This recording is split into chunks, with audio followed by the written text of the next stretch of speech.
Hey guys, what is going on? This is DarkM on the mic, and this is the next part in my tutorial that covers Team Combofiend, the old Team Combofiend from Vanilla, She-Hulk, Taskmaster, Spencer, and this section is going to cover Taskmaster and the combos that he can do off of all the general situations in game, and also how he synergizes with the other two characters.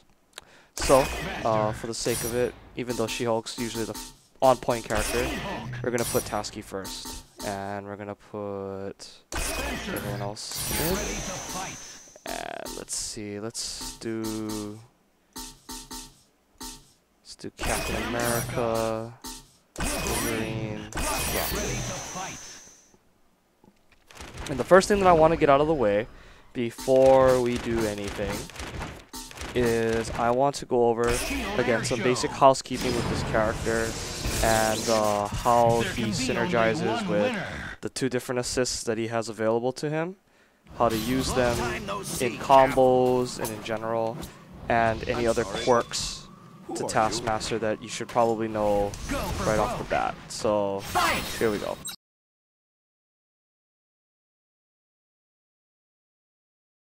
Okay, so the first bit of housekeeping that we're going to go over is using She-Hulk assist.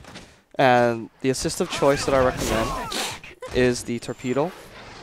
And it hits low and it also OTGs. And this assist can be used in a couple ways. One of them is, because it's a low, if you time a high. That was not a very good indication of that. Let me try again. Something like that. You can get unblockables setups where they can't do anything about it and they gotta take the hit. But the main reason for this assist is it basically becomes an extension of what Taskmaster can do. And what I mean is that as far as OTGs go for Tasky, he has OTG arrows like that, but it doesn't really net him much other than like a super cancel. And I think that this assist works great with him because not only does it OTG, but it also covers a large part of the screen. You can call it from pretty far away and still move in position to follow up. So one of the main problems that Taskmaster has is that after he does a combo mid-screen, they're all the way over there, and he can't really do much except jump up and super them on his own. But if you have She-Hulk with you, you can wave dash over and call her. And that was a horrible example because I did not combo. There we go. And then you can get like a shield skill into something else, which we'll get into later when we get into bread and butter. So, but the main point is that it's possible and it's very easy to do. But as you saw me screw up, it is also very easy to screw up. And I'm going to tell you right now that the key to it comboing most of the time is frame advantage. And what I mean by frame advantage is how much time She-Hulk has to get over there. And basically, She-Hulk cannot be called until Taskmaster comes down from the super jump. So the more time you can give Taskmaster to just let him drop little by little while still holding the opponent in the air. Yeah, see? And then that gives you that much more frame advantage for She-Hulk to come running out and hit them. And the reason this is so important is because as you know, this doesn't have the best startup in the world. She has to like jump out, start running, and then slide. So it's not as instant as like Katana Rama or the Samurai Edge from Wesker. So you have to keep all that into consideration. Generally, if this does not combo, then that means you didn't give She-Hulk enough frame advantage. And this all goes into basic habits of, generally you want to give your character the most time to start falling, because in general it helps you with follow-ups anyway, regardless of whether it's a She-Hulk assist or whatever. However, this will also affect how much hit stun scaling's in the combo. you may not be able to delay it as much depending on what kind of hits you got and stuff like that. And that's going to be covered a couple sections down in the housekeeping section. So we'll get into that later. But basically, that's one of the reasons you want to use She-Hulk for mid-screen. In the corner with She-Hulk, you can open up a whole new can of beans by throwing in a SwordMaster off of her, like that. And that causes a soft knockdown, so you'll have enough time to get a charging star in, and then a sharp sting. And you can follow up, blah, blah, blah, with whatever. Depending on how late you are doing this in the combo, what kind of hits you got will determine how tight this is. As you saw right there, I took my sweet old time and it still worked. But generally, if I did that at the end of a combo that slow, they'd probably pop out before I could do it. So generally, as soon as you call the assist, you're going to want to already be preempting it. The sooner you hit them, the better. It'll also hit them, also the sooner the better, because if you hit them sooner, they'll probably be higher in the air. It'll give you more time for that whole nonsense.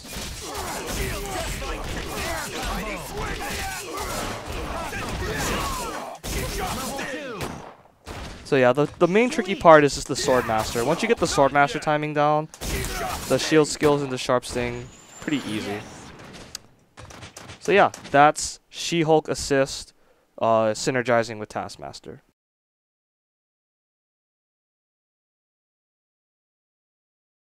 Okay, so the next assist is the Spencer assist, and we're going to get into that now.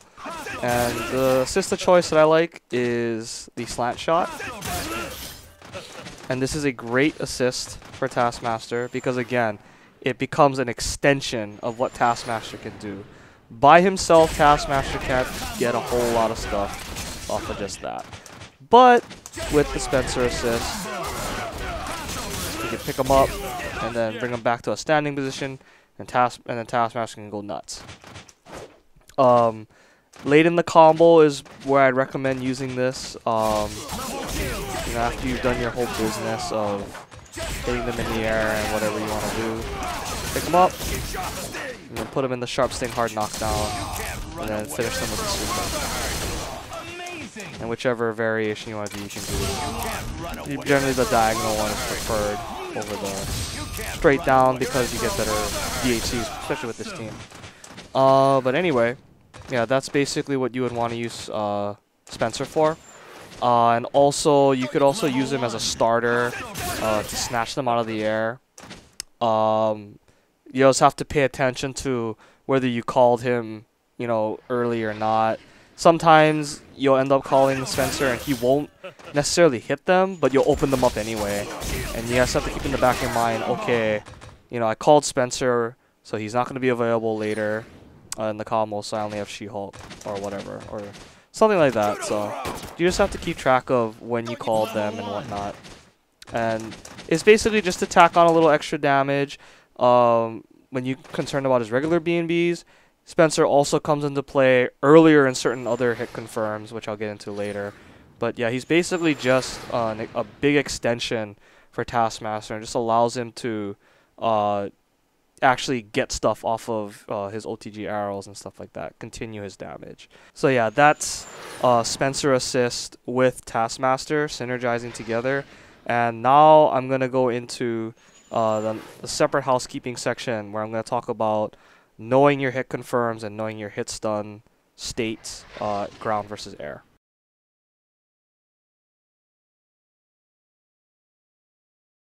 Okay, so the next thing I want to talk about, still in the housekeeping phase, is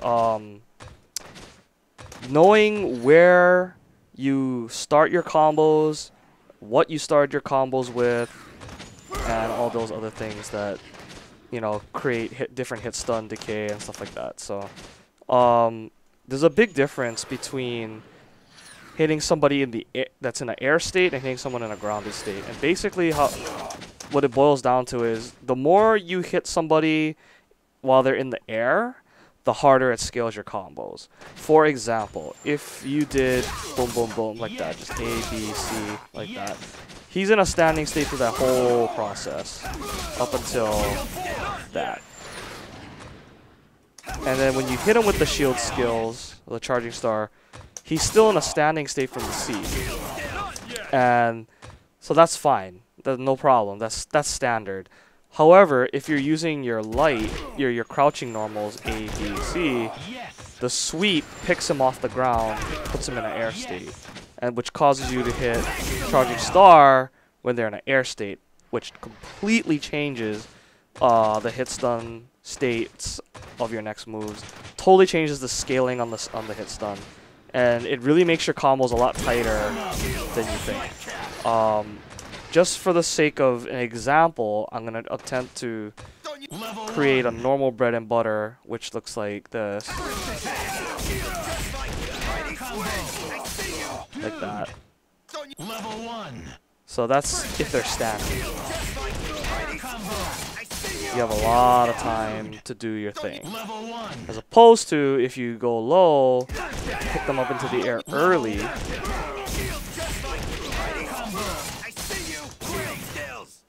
You'll notice that the hit stun, not so easy. See how he fell out right there? I did not do that any faster or any slower than I normally would have. But you'll notice that it is a lot tighter.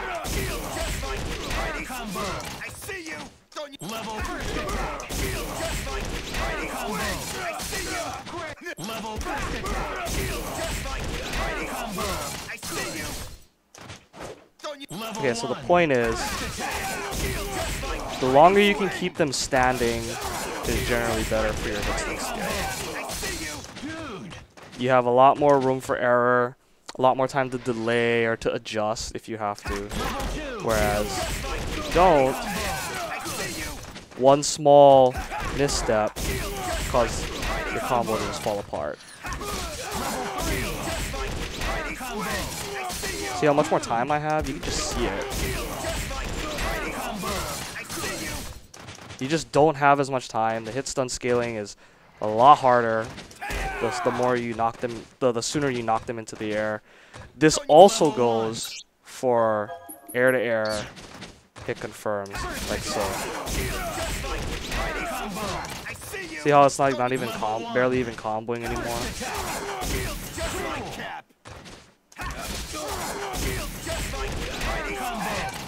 Yeah, it's like you can't even do it anymore. And it's not like these situations are not uncommon. There are times where you're gonna air to air people like this, and your muscle memory is gonna want to tell you, do the thing that you always want to do the max damage bread and butter, etc., etc. But you have to be able to recognize these circumstances and change up your combos. For better or for worse, you just have to accept the fact that, okay, I stopped whatever they were gonna do in the air, but I have to change up the combo. So you just have to be able to recognize that. And because of TaskMaster's amazing normals, like, he's gonna end up getting all kinds of weird situations like this. Like where he can just pick people out of the air or whatever. Or you can just like catch people with like random command normals and stuff like that. You just have to recognize how much hit stun you have, what bread and butters are still okay, which ones are not okay. And sometimes you just have to sacrifice the damage for consistency and for positioning and etc. So yeah, so just know where you start your combos, what you started them with, and how soon they were in the air. Were they already in the air? Did you take them into the air earlier than usual and stuff like that? So yeah, that's that part.